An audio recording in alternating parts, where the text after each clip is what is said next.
Iisang himpilan Pinagsanib na puwersa para sa mas malawak mas maraming mararating at mas maraming maaabot ng impormasyon. at serbisyo publiko. Radio Pilipinas and Capital 104.3 Collab. Radyo Pilipinas News Nationwide. Trending issues na pinag-uusapan. World News in 5. Ang inyong institusyon sa Philippine Sports Broadcast. Di papahuli sa mahahalagang kaganapan. Siksik sa impormasyon. Mga palatuntunan ng Radyo Pilipinas, Radyo Publiko, 738, Sports Radio 918 Radyo Magazine 1278. at Radio Pilipinas World Service Nag-uugnay ng pamahalaan sa sambayanan. Mapapakinggan na sa Capital 104.3 FM. Capital 104.3. Radyo Pilipinas World Service. Sports Radio. Radyo Magazine. Serbisyo Publiko. AM and FM Collab sa Capital 104.3 FM.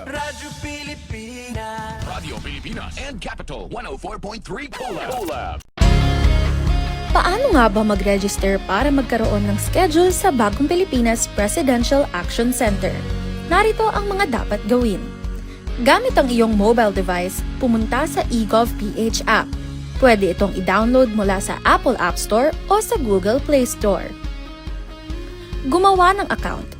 Ilagay ang email address, valid mobile number, pagkatapos ay makakatanggap ka ng one-time code sa iyong email.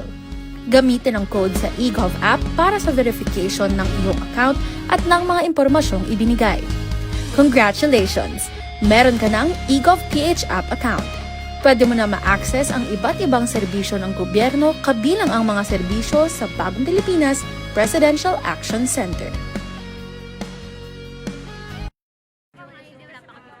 May dalawang muka ang gutom na matagal nang kinahaharap ng bansa. Ang gutom ng magsasakang buong araw nagtatanim pero kapos pa rin ang kita. Ang gutom ng pamilyang walang maihain.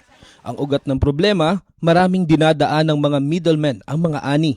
Nagmamahal ang pagkain pero lumiliit ang kita ng mga magsasaka habang nahihirapang makabili ang mga pamilya. Ito ang binago ni Pangulong Ferdinand Marcos Jr. Ang presidente natin napakalinaw ng instruction sa amin noon, huwag kami bibili sa mga malalaking kumpanya. Unahin ang mga farmers co-op. Lahat ng mga benepisyaryo ng walang gutom, sa farmers co-op rin tayo humahango. So sir, yung farm niya, doon na kami bumibili.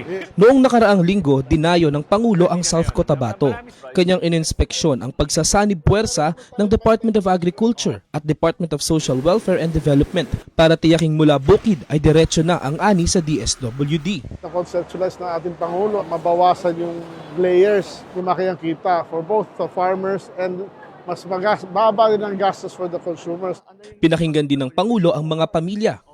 Ngayon, mas makakain na talaga kami ng 3 beses sa isang araw. Kanin na. May ulam na sir, may protein na tayo eh. Ganito, hindi na kayo nag-aalala na lalo na kayo, ang dami ninyong pinapakain. Para sa Pangulo, ang food security ay hindi lang programa, kundi pangako na ang tulong ay pangmatagalan. Ang tawag namin, hindi na farm to market. Ang tawag namin dito, farm to table. Dahil tuloy-tuloy, mula sa mga farmer, dire-diretso na sa kanilang hapagkainan. Sa buong bansa, tuloy-tuloy ang trabaho. Isa-isang inaayos ang mga bagay na magpapagaan sa buhay ng mga Pilipino, tulad ng sama-samang pagkilos ng pamahalaan para sa siguradong pagkain sa bawat hapagkainan. Ito ang Presidential Broadcast Service Radyo Pilipinas. Radyo Publiko. ng Bagong Pilipinas para sa Bagong Pilipino. Naghahatid ng mahahalagang balita at impormasyon na guugnay ng pamahalaan sa sambayanan. Tulay sa himpapawid ng serbisyo publiko. Radyo Pilipinas. Radyo Publiko. Ang boses ng Pangulo. Sa Mega Manila, 738. Radyo Pilipinas. Radyo Publiko. Tahanan ng OFW. Handog ng Department of Migrant Workers at Radyo Pilipinas. Radyo Publiko. Programang maghahatid ng impormasyon sa mga polisiya, programa at mga hakbang ng DMW para sa kapakanan ng ating mga OFWs at kanilang pamilya. Tahanan ng OFW. Programang hatid ay agarang serbisyo publiko para sa bagong bayani ng bayan, para sa bagong Pilipinas. Tahanan ng OFW ng Department of Migrant Workers. Dito sa Radyo Pilipinas. Radyo Publiko. Magandang araw po sa inyong lahat, lalo na po sa ating mga minamahal na OFWs at sa inyo pong mga pamilya.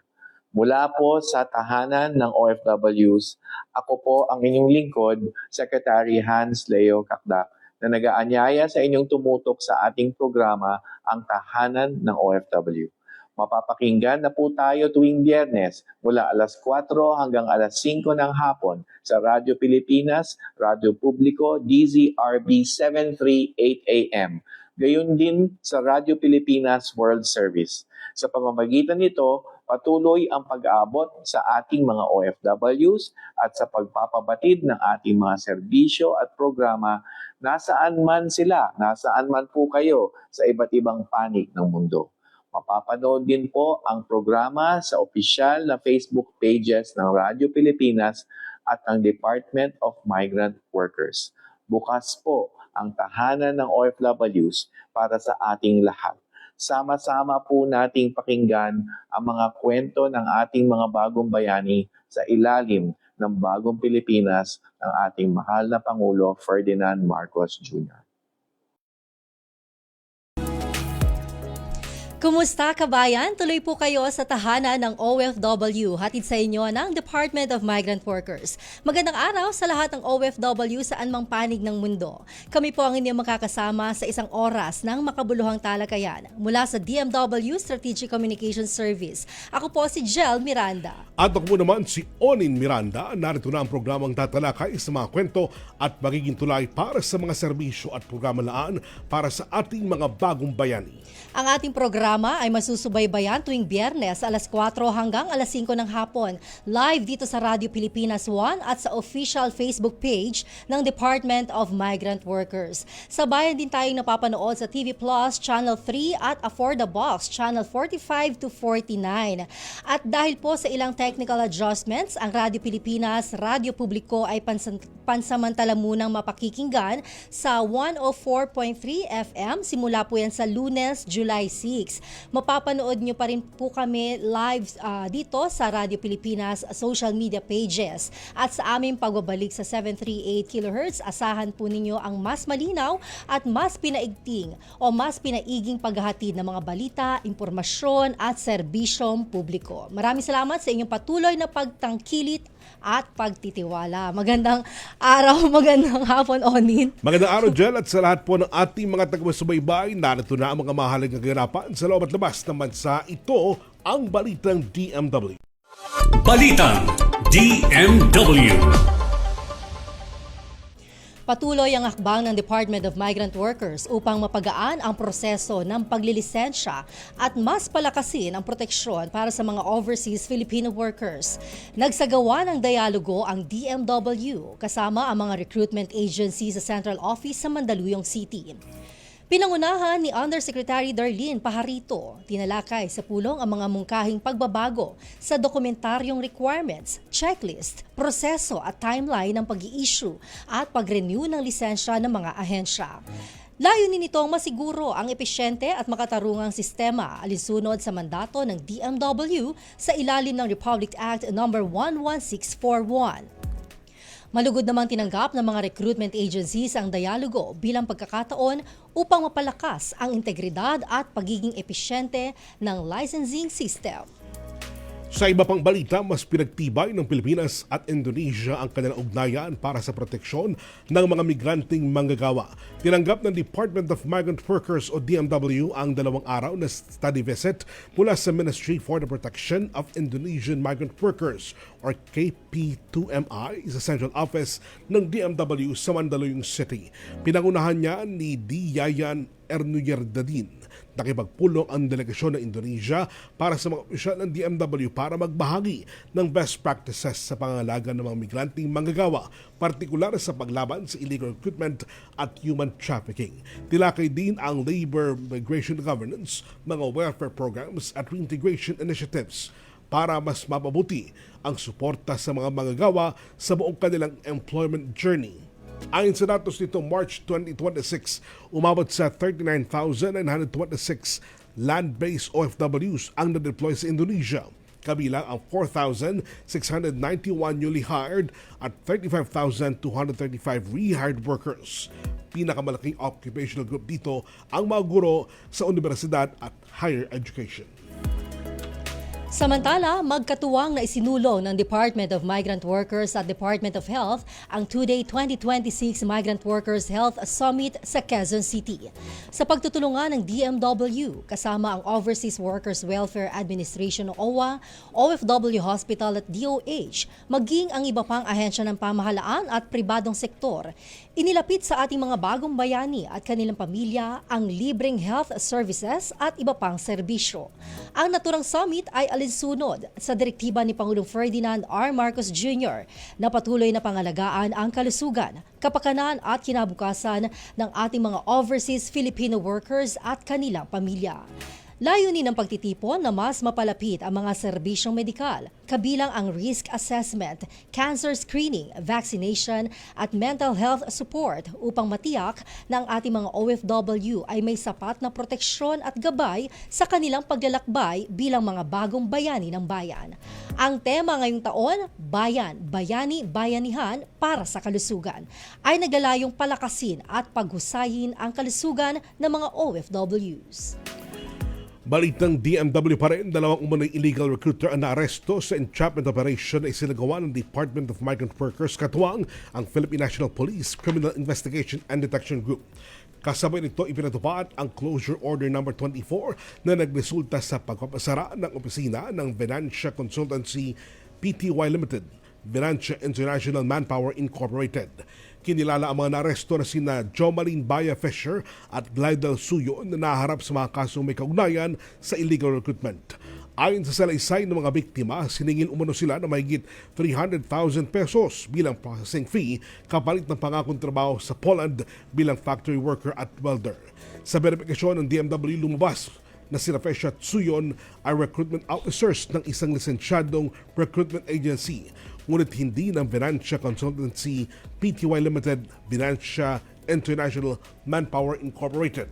Wala ring aprobadong job order para sa Poland ang naturang ahensya at wala rin itong kakulang permit mula sa DMW upang magsagawa ng recruitment activities. At yan po ang mga balita sa linggo ito. Dumako tayo sa Kaagapay Mo sa DMW. Kaagapay mo sa DMW. Isa sa mga layunin ng Department of Migrant Workers ay ang tiyaking may maayos na oportunidad ang ating mga OFW, hindi lamang sa ibang bansa kundi maging sa kanilang pagbabalik sa Pilipinas. Kaugnay nito, isang makabuluhang pakikipagtulungan sa pagitan ng Steel Asia Manufacturing Corporation, ang pinakamalaking steel manufacturer sa bansa, at ng Department of Migrant Workers. Sa ilalim ng programang ito, daang-daang overseas Filipino workers ang nabigyan ng pagkakataong makabalik at makapagtrabaho dito sa Pilipinas bilang bahagi ng reintegration efforts ng pamahalaan. Narito ang aking special report.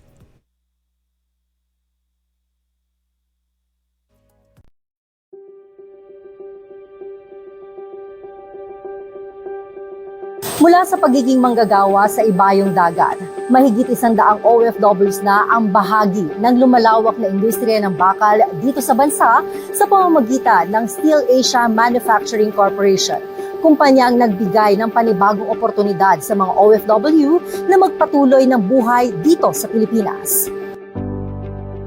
Sa loob ng mahabang panahon, naging normal para sa mga Pilipino ang mangibang bansa para mabuhay. Na tila ba kailangan munang umalis bago magkaroon ng pagkakataong umasenso? Pero paano kung may dahilan na para manatili? Paano kung ang karanasang minsang inialay sa ibang bansa ay maaari nang ialay sa sariling bayan? Ngayon, unti-unting binabago ng mahigit 100 OFW ang direksyon ng kanilang buhay. Sa halip na muling mangibang bansa, pinili nilang manatili. At dito sa Steel Asia Manufacturing Corporation, ang pinakamalaking steel producer sa Pilipinas, muli nilang binubuo hindi lamang bakal, kundi pati mga panahong nawala sa kanilang pamilya. Unang-una po ma'am, napakalaking karangalan po sa amin. Kahit sa edad kong ito, nabigyan pa ako ng pagkakataon ng Steel Asia na Kaya parang legacy na namin po ito. Unang-una po, parang hindi nga ako makapaniwala. Yung know-how namin noon is mai-apply namin dito ngayon.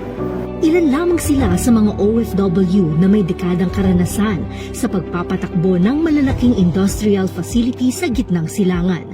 Sa kabila ng hirap at sakripisyong kaakibat ng pagtatrabaho sa ibang bansa, aminado ang maraming OFW na ang pinakamabigat na responsibilidad ay kung paano patuloy na matutustusan ang pangangailangan ng kanilang pamilya araw-araw. Yung una, yung pinakamahirap, yung first 3 years ko roon talagang struggle ako. Napaglalabanan ko lang yun. Yung hamon is masustain mo yung ng pamilya. Baga, mabigyan mo ng komportableng buhay, magkaroon ng sariling negosyo. Sa kabila nga ng malakas na tunog ng mga makina, amoy ng bakal at matinding init dito sa loob ng planta, tuloy-tuloy yung pagtatrabaho ng ating mga kababayan. At kabilang nga dyan, yung ilan sa ating mga kababayang returning OFWs na nagtatrabaho ngayon bilang welder, maintenance personnel, machine operator at production workers. Dala ang kanilang kasanayan, karanasan at disiplina na nahubog mula sa kanilang pagtatrabaho sa ibang bansa. Tulad ko, yung trabaho ko sa Saudi, parehas lang din dito sa ginagawang bagong planta natin sa Stelesia. Tapos yung mga naranasan ko rin doon sa steel rolling mill, plus experience ko sa aluminum smelter, gamit na gamit ko po yun dito, ma'am, dito sa Stelesia. Kaya nga thank you to Stelesia talaga dahil talagang binigyan kami ng daan para makapagtrabaho. Masaya din. Ayon naman sa Steel Asia Manufacturing Corporation, malaki ang naitutulong ng karanasan at disiplina ng mga dating OFW sa pagpapalakas ng operasyon ng kumpanya. Lalo na ngayong naghahanda ang planta para sa mas malawak pang produksyon sa pagbubukas ng kauna-unahang steel sections mill sa bansa. We are very happy that there's a lot of Filipino migrants or workers that are returning to the Philippines. Learning curve mababawasan. I think there's a lot of Filipino who will come back to join installation. Para naman sa kanilang mga kapwa OFW, nais nilang maging patunay na may pag-asa pa ring makabangon at muling makapagsimula sa sariling bayan. Sa pamamagitan ng inisyatiba ng pamahalaan at pakikipagtulungan ng pribadong sektor sa paglikha ng mas maraming trabaho at oportunidad para sa mga nagbabalik ng manggagawang Pilipino, unti-unti ring nabubuo ang pag-asang hindi na kailangang mangibang bansa para lamang maitawid ang pangangailangan ng pamilya. Para sa mga returning OFWs, hindi mo na kailangan mag-abroad pala eh. Kung dito sa Pilipinas ay meron tayong mga ganitong planta na nag-o-offer pagkakataon para sa atin. Sa mga kapwa po OFW nga ngayon nandun pa sa labas, yung ding mahiya, huwag kayo mawalan ng pag-asa. Mag-apply kayo sa mga kumpanya, may mga kumpanya tatanggap sa inyo dito sa Pilipinas. Kung sa tingin ninyo na pwede na kayong umuwi, mas masarap nandito sa sariling bayan. Habang patuloy na umiikot ang makina ng industriya, kasabay din itong binubuo ang mas matatag na buhay para sa mga Pilipinong minsang ng ibang bansa. Ngunit ngayoy piniling muling mangarap dito sa Pilipinas dahil sa bawat pagbabalik ng OFW, may panibagong kwento ng pagbangon at mas matibay na pag-asa para sa bayan. Mula dito sa Batangas, ako po si Jel Miranda para sa DMW, ang tahanan ng OFW. Kasama natin ngayon mula sa Steel Asia Manufacturing Corporation, Sir Prospero Repolona, Chief Project Officer, Steel Asia Manufacturing Corporation. Magandang araw po, Sir Pros. Magandang hapon po sa inyong lahat. Ako pala si Prospero Repolona, Just nickname ko po is Pros. Pros, yes. Pros. Alright, Sir Pros, di ba? Yeah. Mula dun sa video na pinakita natin, yung ating special report, talagang pinuntahan natin yan sa Batangas at nakakatuwa yung ating mga nakapakinig dyan. But Steel Asia is known as one of the country's leading steel manufacturers nga dito sa ating bansa. Ano-ano po ba yung mga career opportunities na maaaring pasukan ng mga returning OFWs? But before that, siguro briefly, tell us about Steel Asia. Yeah. Steel Asia is one of the biggest producer of steel bars. Yung tawagin natin sa Tagalog, kabilya. In Asia, not only in the Philippines. We have a capacity of 2.5 million to 3 million tons per year of rebars. So, right now, we don't have steel plant in the Philippines. Tawagin natin steel plant.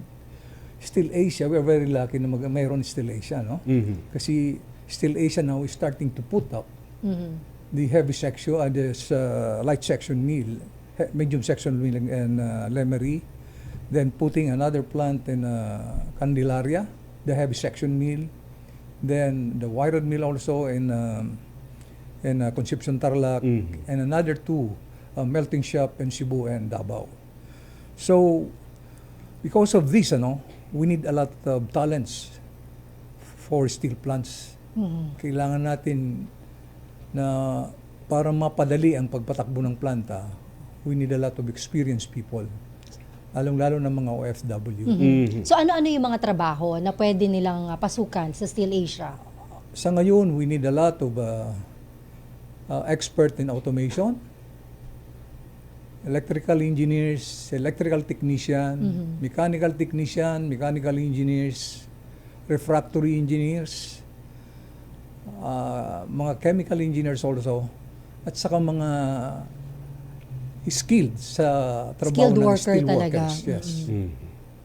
Kasi sa ngayon, we are planning to commission the section mill in Lemery this coming November. So, masyado tayong lucky. We already have expert from abroad, Yes. which can help us to shorten the learning curve to operate the plant at a very short time. At sanay na kasi sila, di ba? Meron po tayong sa ngayon 14 specialists from Arab Emirates and from Saudi Arabia also that works with the same company. Ang maganda po rito, yung pinatakbo nilang planta sa ibang bansa ay katulad nitong tinatayo natin sa Lemery. Isa rin po ang supplier, which is the German-Italian supplier, which is SMS. Then the same also the products they produce in Saudi Arabia and United Emirates. So we are very lucky with this, balikbayans. Tama po. At talagang ang Steel Asia mula po Luzon, Visayas at Mindanao, meron po kayong planta, natayo na po yan dyan. Opo. Di po ba? At ang katuwang po ninyo sa pagtatayo niyan, ang mga overseas Filipino workers, ano ba sir yung kasanayan or qualifications ng karaniwang hinaharap nyo sa mga aplikante, lalo na po yung mga galing sa ibang bansa? Actually, we need only the expertise. Yes, sir. Not, hindi kailangan engineers ka or what. Bastang skilled ka with experience, at least 5 years in steel manufacturing. Nangangailangan po ang Steel Asia. Ako din po ay isang OFW for 15 years. Before joining Steel Asia, I was the plant manager of Malaysia Steel for almost 8 years. Then lumipat po ako sa Saudi Arabia as operations manager, one of the pangalawang pinakamalaking steel plant sa Saudi Arabia. Then I transferred to Yemen for 4 years or 6 years to run also a new steel plants. Kaya I'm very lucky with the Steel Asia. Nung tinawagan nila ako noong 2009 to join them.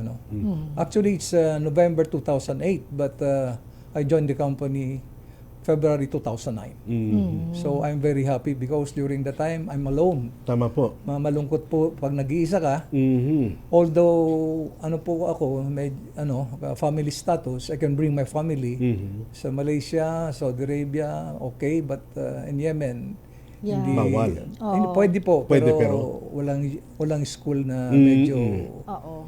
pwede sa mga anak ko. Opo. Okay. Sir Pros, nabanggit nyo talagang ang kinakailangan ng Steel Asia, basically talaga is yung mga skilled workers na yung may kasanayan na, sinasabi nyo nga para at least mabawasan yung learning curve eh. Pero in terms of Steel Asia talaga, nagko-conduct ba kayo ng mga, let's say, training or career development program para naman at least dun sa mga bagong empleyado na hindi ganun katindi yung kanilang experience o kasanayan? Yes, actually we have our own academy, Steel nice. Asia Academy. Ito po ay nakabase sa, nagkaroon kami ng tie-up with a German company, Baristal, So, we put up this school in Batangas also. So aside from that, we are sending also overseas. Alright. A lot of Steel Asia, Nagpapadala po ang kumpanya sa Germany, sa Italy, kung saan-saan bansa para mahon ng skill nila. Mabait ang Steel Asia sa training sa abroad. Oo. Okay po. And then yung mula doon sa academy, ina-adapt na sila as employee. Yes po. Alright. Oh, so ibig sabihin sir, pag nag-aaral sila, nag-training sa Steel Asia Academy ay eventually dire-diretso na yan para mapasok sila sa trabaho. Pwede. Alright. Sir, magbubukas pa ba yung mga bagong sectioning mills ng Steel Asia? Ano po yung maaasahan ng publiko mula po sa expansion na ito? At gaano po karaming bagong trabaho ang inaasahan yung malika para sa mga Pilipino, lalong-lalo na po sa mga returning OFWs? Yeah, itong Lemery Works natin, which is the first medium section mill in the Philippines, ang nakikita po natin dito is 30,000 jobs, direct and indirect. Alright. Ang makikreate nitong Bagong planta. Lemery Works na ito. Ganon din po, papunta na tayo sa in 3 years time, I think we have already the heavy section. Available na po ang land doon. So we awarded already itong planta na to. So we're planning to start this one very soon also. Pag napaandar na po natin itong dalawa na to, heavy section at saka medium section, ibig sabihin parang mayroon na tayong tumatawag na steel plant sa Pilipinas. Kasi rebars alone, hindi mo pwedeng tawagin na we have steel factory. Ganun pala yun. Steel manufacturing plant. Alright. Yeah. Kailangan mayroon kang heavy section, mayroon kang medium section, mayroon ka pong wire rod. So, ganun po. Okay. So, sa may 100 empleyado, mga sa kasalukuyan, overseas Filipino workers, sir, na nakuha po ninyo, madaragan pa ba yan, sir? Patuloy po. Sabi Actually, nyo ngayon 30,000 tama ba, sir? 30,000 direct and indirect. Oh, okay. Pero madadagdagan po. Pero sa planta lang siguro mga 300 to plus. Pag nag-3 shift na tayo, siyempre dagdag pa to. Ang tingin ko, marami tayong makukuha pa rin sa Middle East. Sa plantang ito. At least mababalik natin dito sa ating bansa, 'di ba, sir? Pero ikaw nga katulad mo bilang dating OFW, ano masasabi mo doon sa mga kapwa mo OFW na nag-aalinlangan umuwi dito sa atin dahil ika nga nila baka walang opportunity for them?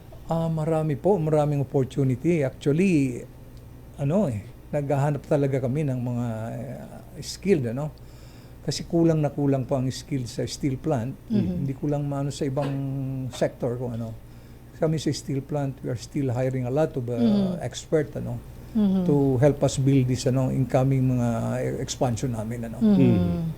Alright. Pero ano ba yung difference? Kasi 'di ba sabi niyo, pwedeng yung mga nasa Middle East, 'di ba? Pero kung dito ba manggagaling sa bansa natin, ano yung difference ng kanilang mahaba po ang proseso. Oo. Kasi steel plant is not easy, To be an expert, you need at least 10 years. 8 years to 10 years actual experience. Kasi ako kahit na I am a degree holder in mechanical engineering, hindi ako kaagad naging manager or supervisor.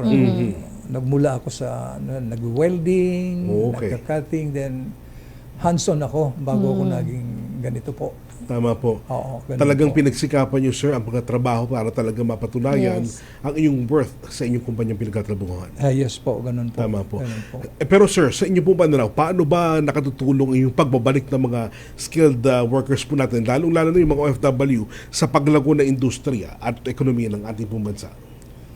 Ito sa amin, sa sa steel plant, yung talent nila, makakatulong mapabilis. Sabi ko nga, to normalize the plant. Kasi instead of hiring foreigner, normally, kasi pag nagtayo ka ng isang planta, may matinatawag na cold commissioning. After installing all the machines, then we have the hot commissioning. Normally, you need a lot of expert for this, na hindi naman natin mahanap lahat sa Pilipinas. Yes. Lahat to, from the machine supplier, they will send at least 20 or 30 technician, engineers and technician to run your plant. But sa pagkakaroon natin ng mga expert galing sa ibang bansa, tulad nitong mga kasama natin ngayon, itong makakatulong to train the local people, to transfer their technical know-how. Yes. So, side by side na to Para bang, kaya nga sila tinatabihan na namin ng mga kabataan ngayon. Tama po. Nung galing sa academy, nakatabi na sa kanila ngayon. Yes po. Sila naman just parang coaching at the same time, hands-on also. Wow. Mag-share naman sila. Of course, this is good also kasi actually, akala nila wala na. Opo. So, kasi may edad na rin tayo, Tama po. Opo. Ngayon, Still Asia is there always, If you So wala have bang age talents, limit with Still Asia? No, as long as Kaya you pa have nila. expertise, Tama. Alright. Sir Pros, baka may mensahe ka para sa ating mga OFWs na baka gusto din nila maging bahagi ng Still Asia, and any messages din in behalf of Still Asia sa DMW naman sa inisyatiba na ito na talagang tulungan yung ating mga kababayan na makabalik dito sa ating bansa. Yeah, maraming salamat sa DMW, yung nagkaroon natin ng MOU, Apo. At least makikita ng Still Asia admin namin at HR yung database nyo, kung sino-sino man nagsiuwing OFW. Malaking tulong po ito.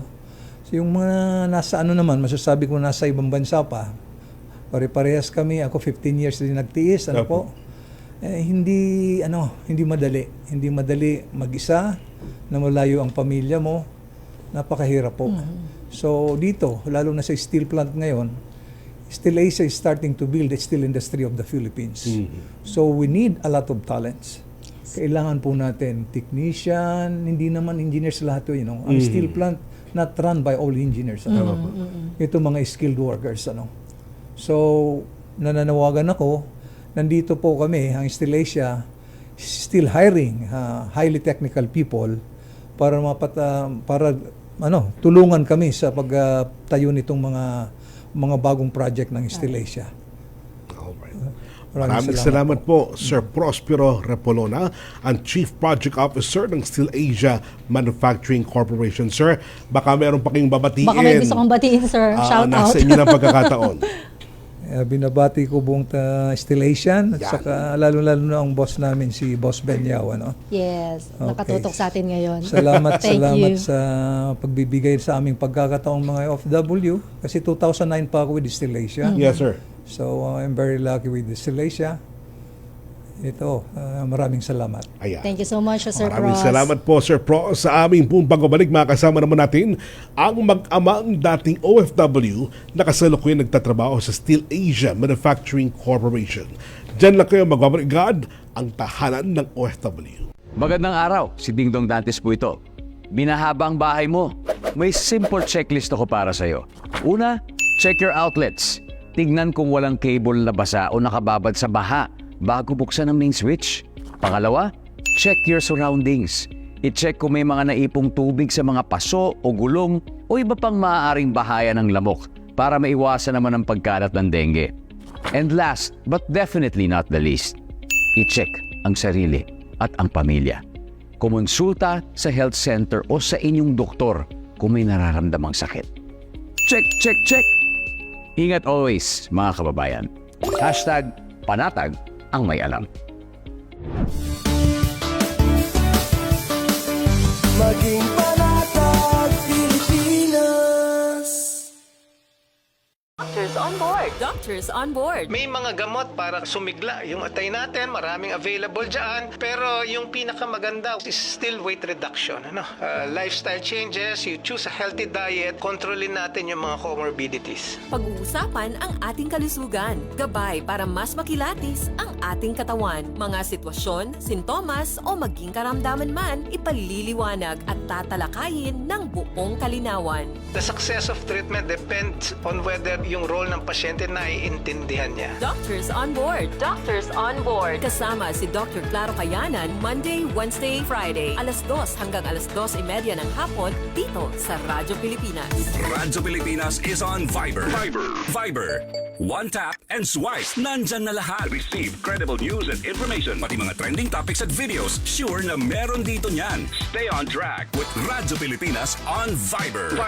Pick up real news. Catch the latest and biggest stories. Search Radyo Pilipinas on Viber and hop in to our community. Para sa bagong bayani ng bayan, tahanan ng OFW. Para sa bagong Pilipinas. Nagbabalik. Ayan, totoo na to. Nagbabalik ang tahanan ng OFW at sa pagkakataong ito, kasama naman natin ang magamang dating OFW na ngayon ay kasama sa higit 100 OFW na nagtatrabaho po sa Steel Asia. Kasama po natin sina Ginoong Arnel De Leon, Guide and Roll Shop Assembly Supervisor, at si Archie De Leon, Straightening Machine Operator. Magandang araw po sa inyo, sir. Hello po. Sabay talaga sila. Okay. Okay. So bago po kayo naging bahagi ng Steel Asia, kwentuhan nyo kaming siguro na mabilis. Ilang taon ba kayong OFW at saan bansa po kayo nagtrabaho? Bago po kami naging bahagi ng Steel Asia po, kami po ay nabigyan ng pagkakataon na makapagtrabaho po sa gitnang silangan.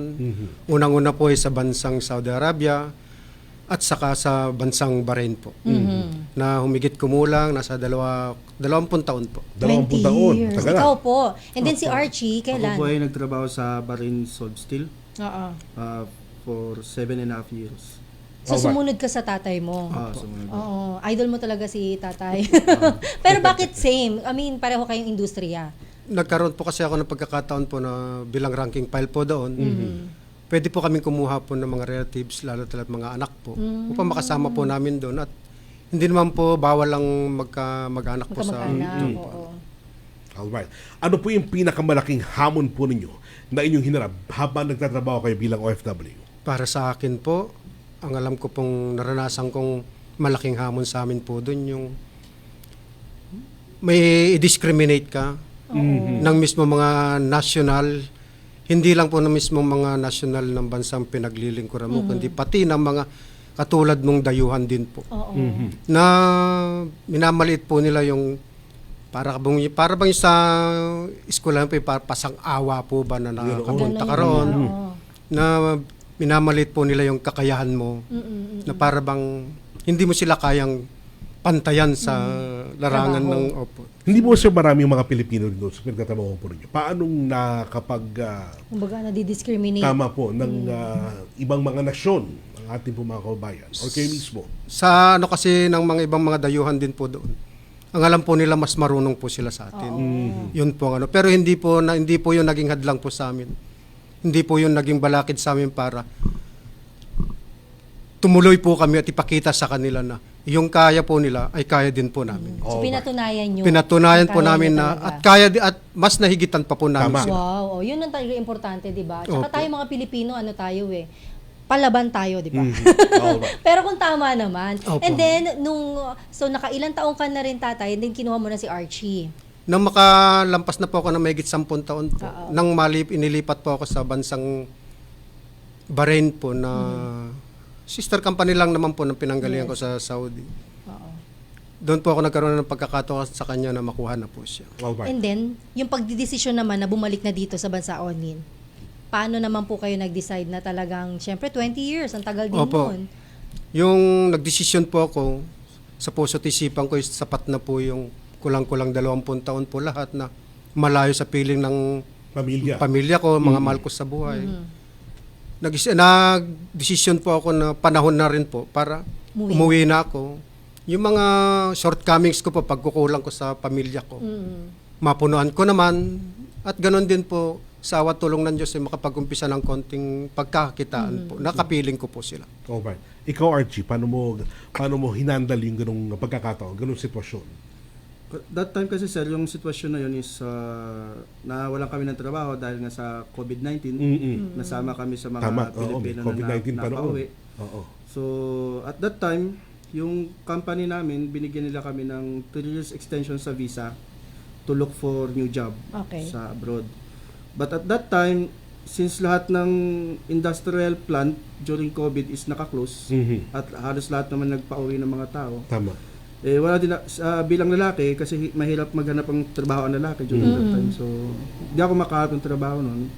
But meron na lang akong 2 linggo na natitira sa visa ko. So, I decided to go home to be with my son and my family. That time, yung opportunity na yun, ginawa ko para makapagtayo ng munting bahay namin ng anak ko, pamilya ko. Tsaka makapagnegosyo na din ng kakaunti lang na para sa amin. Alright. Pero syempre, hindi pa rin sapat yun para tumigil kagad sa pagtatrabaho. Oo. Ang hinanap nila reintegration. Correct. Oo. Oo. Ano at paano nyo natanggap ang oportunidad na makapagtrabaho sa Steel Asia? Sa pamamagitan po ng dating mabait at mabuting kaibigan sa katauhan po ng ni Ginoong Prospero Repolona po.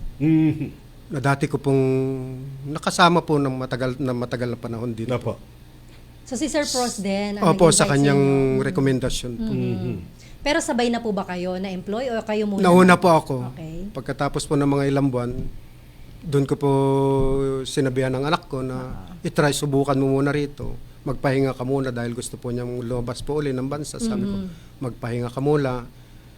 Maganda rito, hindi kita yayayain kung ikakasama mo rito, sabi ko po. So magpahinga habang nagtatrabaho. Pero hindi kasi syempre. Magpahinga muna bilang galing OFW kasi yun. Oo, kasi galing siyang abroad, di ba? Alam mo naman ang mga kababayan natin, minsan pahinga ang hinahanap sa mahabang panahon ng pagkatrabaho. At pagbalik dito sa ating bansa, may reintegration, di ba? Gusto magkaroon ng karagdagang pagkakitaan. Para naman sa ganun, patuloy sila sa pagkatrabaho. Correct. Pero kamusta po yung experience ninyo na working together pa rin kayo, pero sa Steel Asia na, dito na sa ating bansa? Awat tulong po. Maganda. Nasa awat tulong po, isang karangalan po na mapabiling sa Steel Asia po. Isang mabuting kapalaran. Walang talo, laging panalo at may kinabukasan po. Archie. Maganda naman ho yung experience namin sa Steel Asia, ma'am. Since pangalawang beses ko na ito magtrabaho dito sa Pilipinas. At least hindi siya kagaya ng pagtatrabaho sa Middle East na kasama yung lungkot. Tama. Kasi malayo. At least dito nasa Pilipinas ka lang, at home ka, nararamdaman mo yung kasi ang Steel Asia parang pamilya din yung turing nila sa iyo. At the same time, binigyan nila kami ng opportunity na makapagtrabaho sa malapit sa pamilya namin. Para during kung mayroong mga kailangan, mga birthday, holiday na magkakataon makauwi. Madali lang kayo makauwi. Tama. Talagang pinakamaganda yan sapagkat kahit na paano ay nagiging maganda at magaan sa pakiramdam. Yung alam mo malapit ka lang sa pamilya mo. Yes. Paano, sir, nakatulong ang inyong karanasan bilang skilled worker sa ibang bansa, sa inyong trabaho ngayon sa Pilipinas? Yung sa mga bagay po na natutunan po namin nung kami nasa nangihibang bansa pa.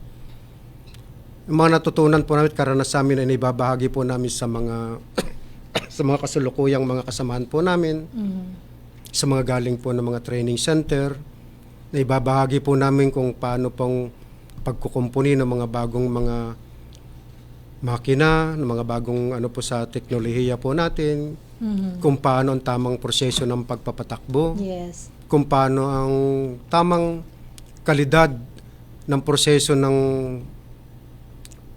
sa larangan ng industriya po ng metal upang mapanatili po yung magandang kalidad po na hindi na natin kailangang umasa pa sa mga taga-ibang bansa, tagalabas na kumuha pa para magsanay sa kanila. Kami na rin po ang mismo nagsasanay po sa kanila. Bilang ganti po namin sa Steel Asia po. Yes, oo. Pero si Archie, syempre bilang anak, ano yung naging inspirasyon mo talaga na sundan yung yapak ni Tatay Arnel? And then ngayon, yung magkasama kayo nagtatrabaho dito? Kasi yung father ko, simula nung bata ako, is nagtatrabaho na sa steel industry. So napalaki niya kami, napag-aral niya kami magkapatid sa sinasahod niya as a steel worker in steel industry. So hindi ho para sa akin yun ako hindi ho masamang sundan yung yapak niya. na gamitin para mapagpalaki, mapag-aral ko din yung anak ko. Kasi naging mabuting impluensya, di ba? Tama. At sa inyong karanasan, ano yung pinakamalagang aral na natutunan nyo bilang dating OFW na ngayon po may bagong pagkakataon sa sariling bansa? Bilang dating OFW po, ang maibibigay ko pong halimbawa po na kung paano po namin minahal yung trabaho, kung paano namin binigay yung pagsasakripisyo, determinasyon namin nung nasa abroad kami. Mas pinapahalagahan po namin ngayon dito. Pinahihigting pa namin yung pagiging yung determinasyon namin, yung pagmamahal namin sa trabaho namin, lalo't nandito na po kami sa sarili nating bansa. At ano yung masasabi ninyo sa mga kapwa OFWs na kasalukuyang naghahanap din ng mga bagong oportunidad dito sa atin?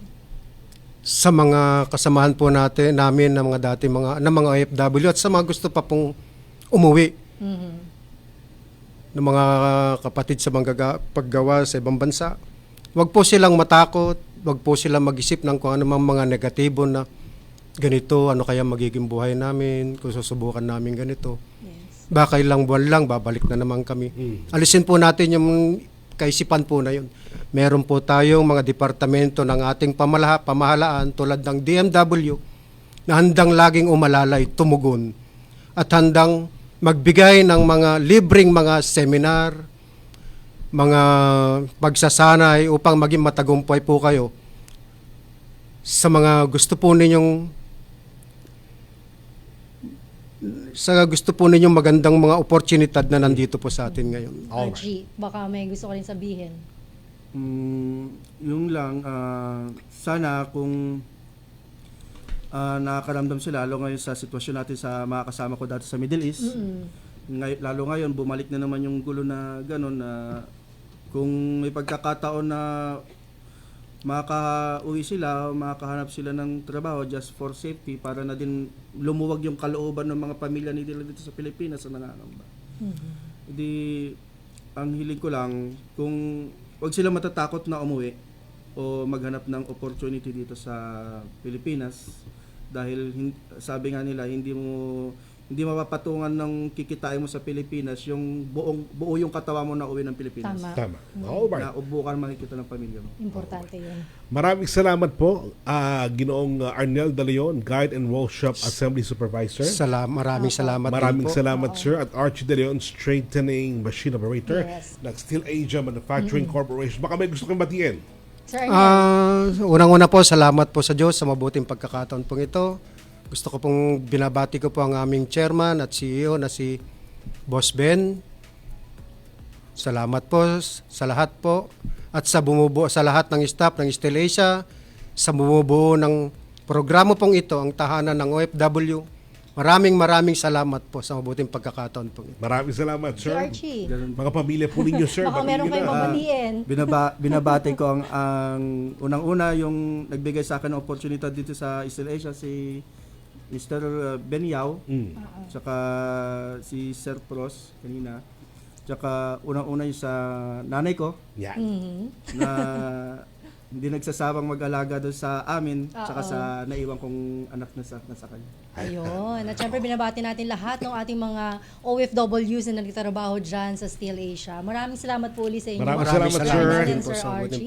At syempre bago tayo tuloy magtapos, shout out din sa mga ibang nakatutok sa atin, sa lahat po ng mga patnubay OFW advocates sa buong mundo. Ayan, binabati po namin kayo. Syempre ating mga kasama ngayon dyan sa DMW, hello sa inyong pagtutok sa ating programa. At syempre maraming salamat po at magandang araw po sa lahat ng mga nakikinig sa atin sa Steel Asia. Yes. Ayan, maraming salamat po. Sir Tom, kasama natin Sir Tom. Siyempre. Ayan. Nasa likod natin. Mga kaibigan, kabayan, para po sa mga halaga anunsyo, komento o iba pang serbisyo, maaari niyo po kami makontak ang DMW sa mga opisyal na website, email address, social media channels at hotline numbers na makikita niyo sa screen. Amin po binahalagahan ng inyong feedback para higit kayo mapaglingkuran. Yan po ang nanggabuan ng ating programa. Muli niyo po kami samahan sa susunod na Biyernes alas 4 hanggang alas 5 ng hapon. Mula po sa DMW Strategic Communication Service, ako si Oren Miranda. At ako naman po si Jel Miranda. Patuloy na maghahatid ng makabuluhang talakayan para sa ating mga bagong bayaning OFWs. Ito ang tahanad ng OFW. Para sa